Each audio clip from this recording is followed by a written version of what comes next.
నమస్తే అండి. నేను వాణి. నా ఛానల్ ఫస్ట్ టైం చూస్తుంటే ప్లీజ్ లైక్ చేసి, షేర్ చేయండి, సబ్స్క్రైబ్ చేసుకోండి. ఈరోజు మనం లక్ష్మీ కుమార్ గారు రచించిన ఒక మంచి కథను విందాం.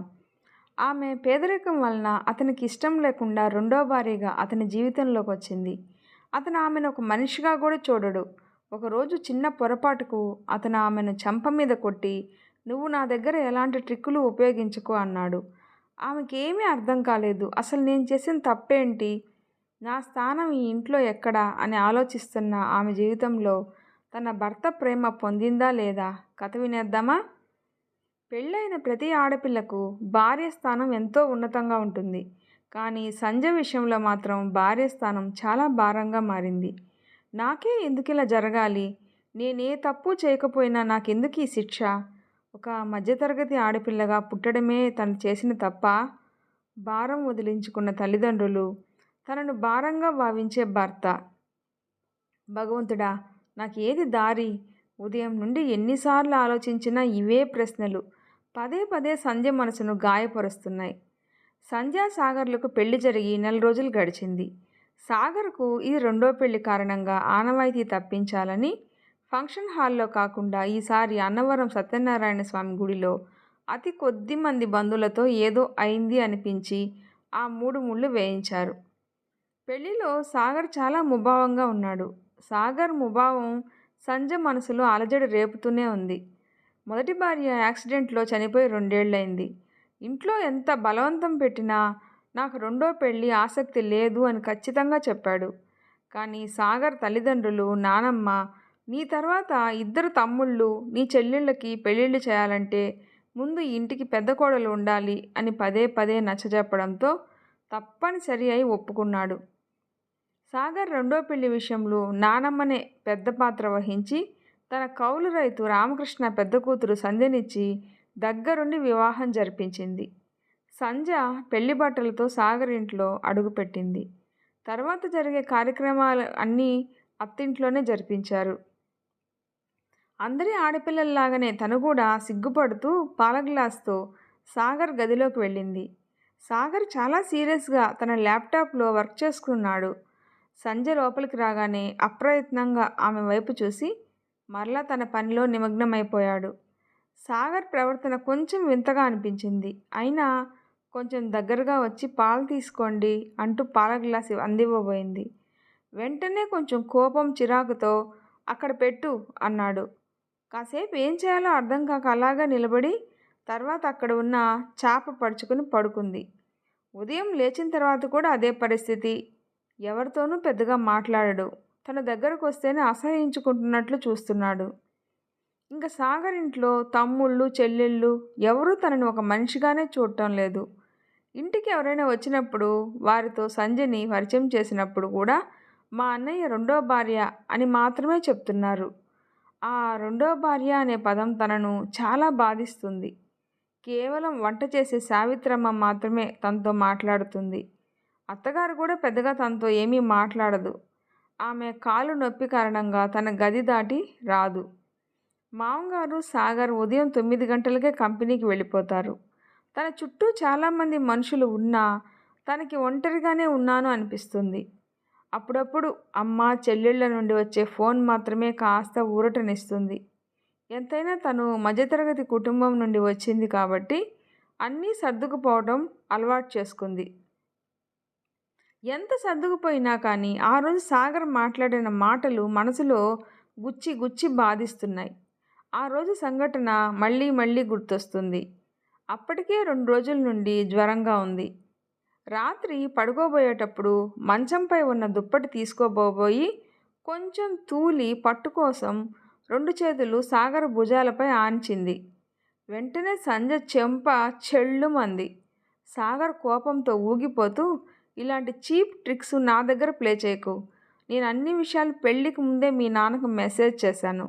మీ నాన్న కూడా మా అమ్మాయికి అన్నీ తెలుసు అని చెప్పాడు. మళ్ళీ ఎందుకు ఇలా బిహేవ్ చేస్తున్నా అన్నాడు.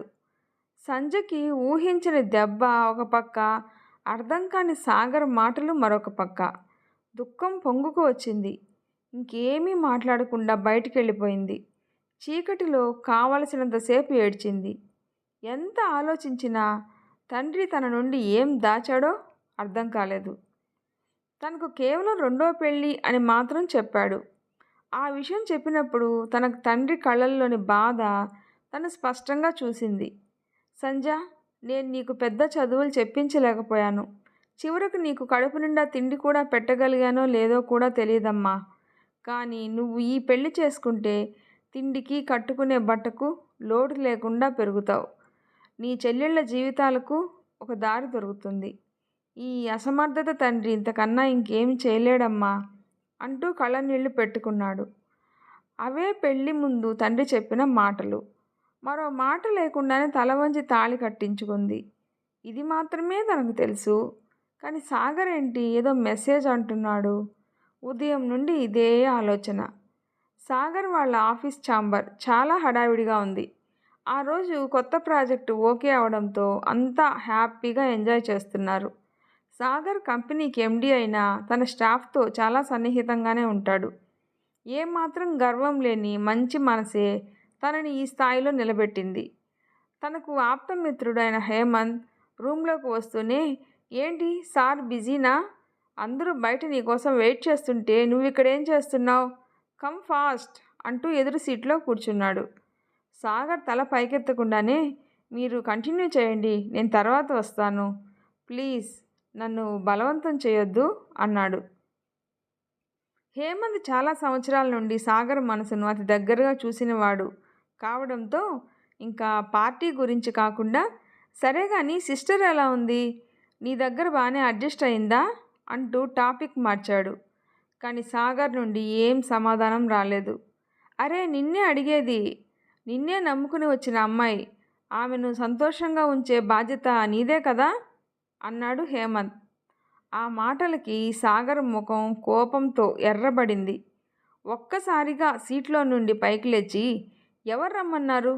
నన్ను నమ్ముకొని రమ్మని నేనేమైనా అడిగానా? ఇంకొకసారి ఆమె గురించి నా దగ్గర మాట్లాడొద్దు. నీకేమైనా తెలుసుకోవాలి అనుకుంటే ఇంటికెళ్ళి క్షేమ సమాచారాలు కనుక్కో అంటూ విసురుగా అక్కడి నుండి వెళ్ళిపోయాడు. సాగర్ విపరీత ప్రవర్తన హేమంత్ని విస్మయానికి గురిచేసింది. అంటే సాగర్ ఇంకా తన మొదటి భార్య రమ్య జ్ఞాపకాలలోనే జీవిస్తున్నాడన్నమాట. అంతమంది నచ్చచెప్పినా తనలో మార్పు రాలేదు. అయినా ఇది మనసుకు సంబంధించిన విషయం. మర్చిపోవాలన్నా అంత ఈజీగా జరిగే పని కాదు. హేమంత్ ఆలోచనలు ఒక్కసారిగా సాగర్ గతం వైపు మళ్ళాయి. అవును, కరెక్ట్గా 2 ఏళ్ల క్రితం సాగర్ రమ్యను ప్రేమిస్తున్నాను అని చెప్పి నాకు చెప్పడానికి భయంగా ఉంది, నీ హెల్ప్ కావాలి అంటే తాను కూడా వాళ్ళిద్దరూ ఒకటవ్వడానికి చాలానే కష్టపడ్డాడు.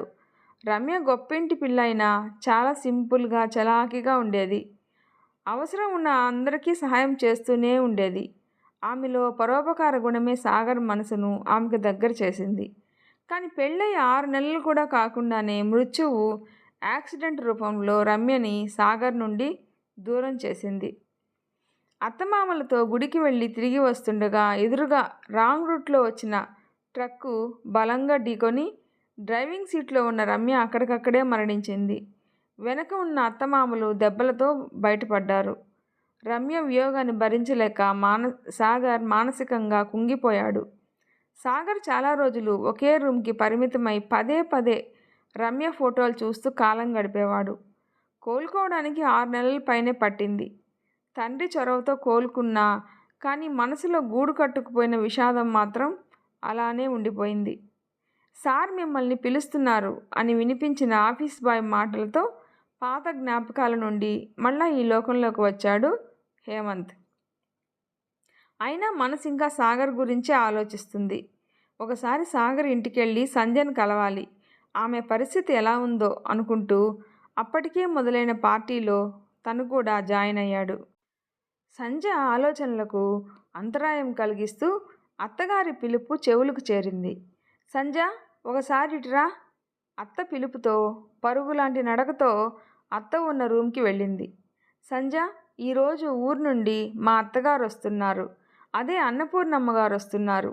ఆవిడ పెద్దావిడైనా కానీ తిండి విషయంలో చాలా జాగ్రత్తలు పాటిస్తారు. నువ్వే దగ్గరుండి అవసరమైనవన్నీ చూసుకో. 4 రోజుల కంటే ఎక్కువ ఉండరు. నాకు యాక్సిడెంట్ అయిన దగ్గర నుండి ఈ కాలు నొప్పితో నడవలేకపోతున్నాను. లేకపోతే అన్నీ నేనే చూసుకునేదాన్ని. ఇంట్లో అందరూ భయపడేది, గౌరవించేది కూడా అత్తయ్య గారిని ఒక్కరినే. ఆమె చెప్తేనే ఎవరైనా వింటారు. నువ్వు కూడా ఆవిడ దగ్గర జాగ్రత్తగా ఉండు అని చెప్పింది. ఇప్పుడు సంజయ్కి అర్థమైంది. అంటే అన్నపూర్ణమ్మ గారు చెప్పారనే సాగర్ తనని పెళ్లి చేసుకున్నాడన్నమాట అని మనసులోనే అనుకొని, అలాగే అత్తయ్య అని చెప్పి అక్కడి నుండి వచ్చేసింది. కాసేపటికి అన్నపూర్ణమ్మ గారిని తన పెద్ద మరిది గౌతమ్ కారులో తీసుకువచ్చాడు. ఆవిడ ఇంట్లోకి అడుగు పెడుతూనే సంజయ్ ఎలా ఉన్నావు అంటూ ఆప్యాయంగా పలకరించింది. బాగానే ఉన్నాను అమ్మమ్మ గారు, రండి అంటూ ఆమె చేతిలో ఉన్న వస్తువులు తీసుకుంది.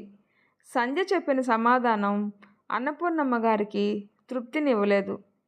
వాడిపోయిన సంజయ్ ముఖాన్ని చూసి అక్కడ పరిస్థితి అర్థం చేసుకుంది.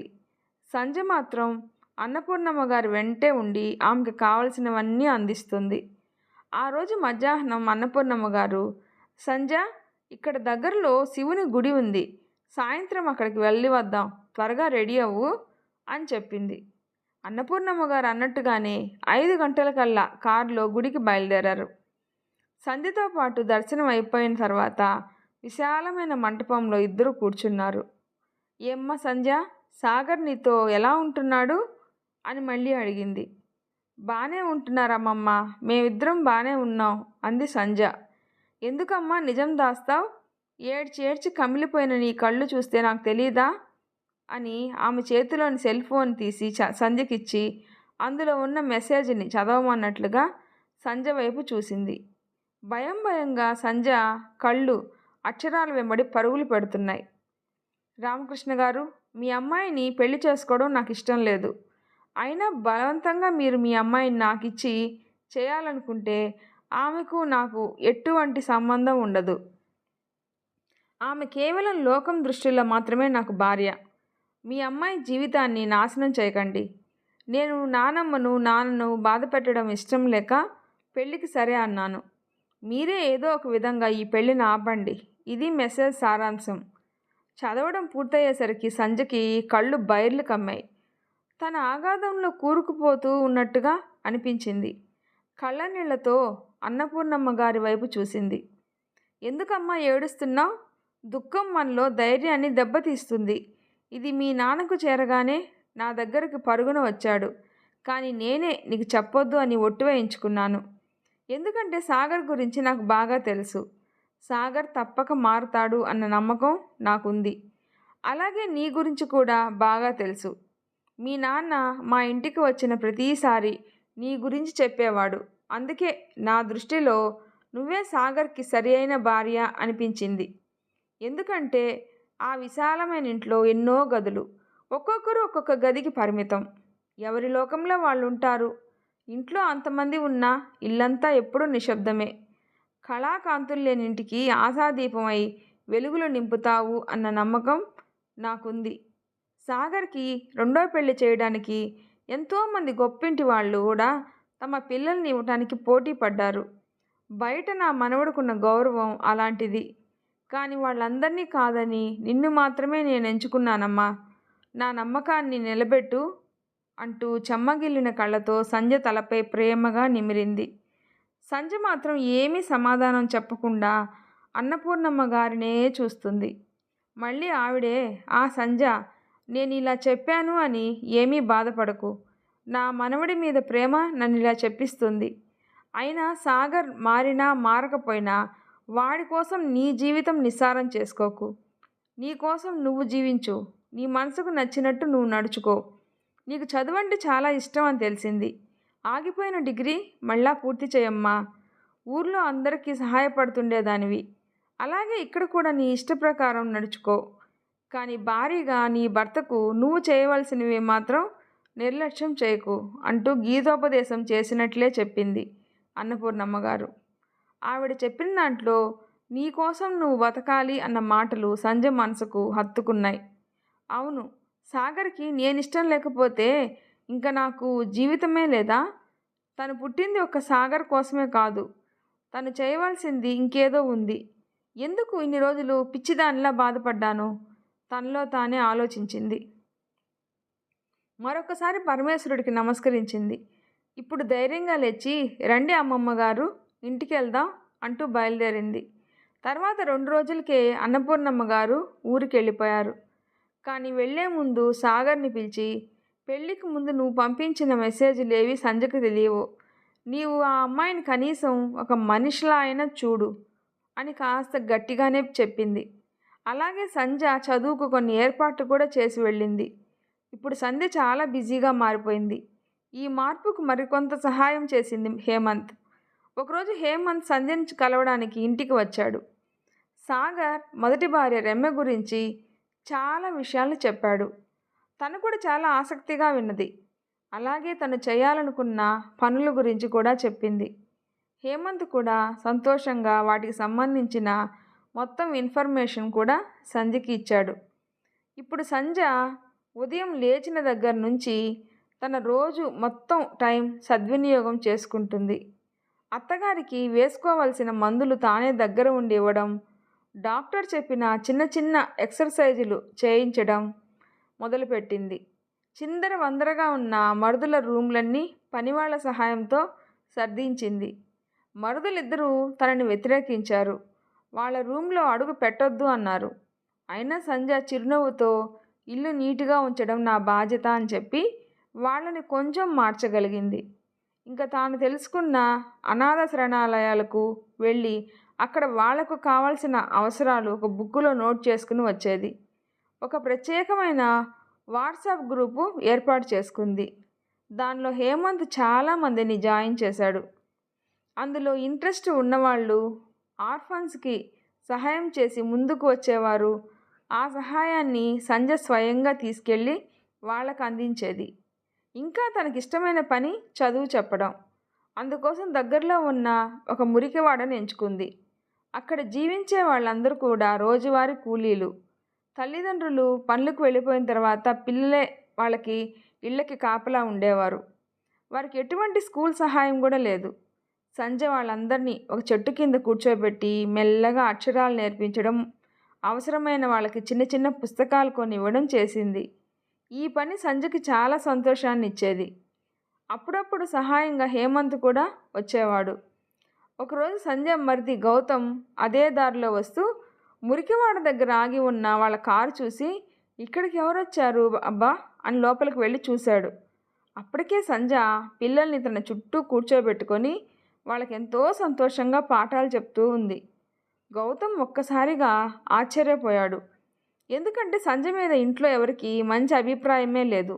కేవలం డబ్బు కోసమే పెళ్లి చేసుకుంది అనే ఆలోచనలోనే ఉన్నారు. కానీ ఒక్కసారిగా సంధ్య చాలా ఉన్నతంగా కనిపించింది గౌతమ్కి. ఇదే విషయాన్ని ఇంటికెళ్ళి తన చెల్లి తమ్ముడికి కూడా చెప్పాడు. తర్వాత సంధ్య తన డిగ్రీ పరీక్షలు కూడా పూర్తి చేసింది. గౌతమ్ దగ్గరుండి ఎగ్జామ్స్కి తీసుకెళ్ళాడు. మెల్లగా అందరి మనసులు గెలుచుకుంది. కానీ ఒక్క సాగర్ని మాత్రమే ఇంకా మార్చలేకపోయింది. ఆ రోజు ఇంట్లో హడావిడిగా తిరుగుతూ సంధ్య ఒక చిన్న ఫంక్షన్ ఏర్పాటు చేసింది. గౌతమ్కి కేక్ తీసుకురమ్మని చెప్పింది. అందరూ 5 గంటలకల్లా ఇంటికి వచ్చేయాలి అని చెప్పింది. అన్నట్టుగానే మామయ్యతో సహా అందరూ 5 గంటలకే ఇంట్లో ఉన్నారు, ఒక్క సాగర్ తప్ప. సంధ్య ఎందుకు రమ్మందో ఎవరికీ తెలియక ఆసక్తిగా ఎదురుచూస్తూ ఉన్నారు. హాల్లో టేబుల్ నీట్గా డెకరేట్ చేసి దానిపై వాళ్ళ రూమ్లో ఉన్న రమ్య ఫోటో తీసుకొచ్చి పెట్టింది. ఇంతలో కేక్ కూడా వచ్చింది. అన్నీ అరేంజ్ చేసి, మామయ్య గారు, ఈరోజు మీ కోడలు పుట్టినరోజు. తను మనతో లేకపోయినా మనందరి మనసుల్లో సజీవంగానే ఉంది. అందుకే రమ్య బర్త్డే సెలబ్రేట్ చేయాలనుకుంటున్నాను. రండి, మీరే కేక్ కట్ చేయాలి అంది. అందరూ సంధ్య వైపు ఆశ్చర్యంగా చూశారు. అందరికీ సంధ్య చాలా ఉన్నతంగా కనిపించింది. కానీ సంధ్య మామగారు, నేను కాదమ్మా, సాగర్కి ఫోన్ చేస్తాను, వాడు కేక్ కట్ చేస్తాడు అని సాగర్కి ఫోన్ చేయబోయాడు. కానీ అప్పటికే సాగర్ హడావిడిగా లోపలికి వస్తున్నాడు. వెనకే హేమంత్ కూడా ఉన్నాడు. సాగర్ ఎవరితోనో ఫోన్లో మాట్లాడుతున్నాడు. అంకుర అనాథ శరణాలయమేనా? అవునండి అనే సమాధానం వినపడింది. ఈరోజు నా భార్య పుట్టినరోజు. నేను మరొక గంటలో మీ శరణాలయానికి వస్తాను. పిల్లలకి అవసరమైన వస్తువులు ఏమేం కావాలో చెప్పండి.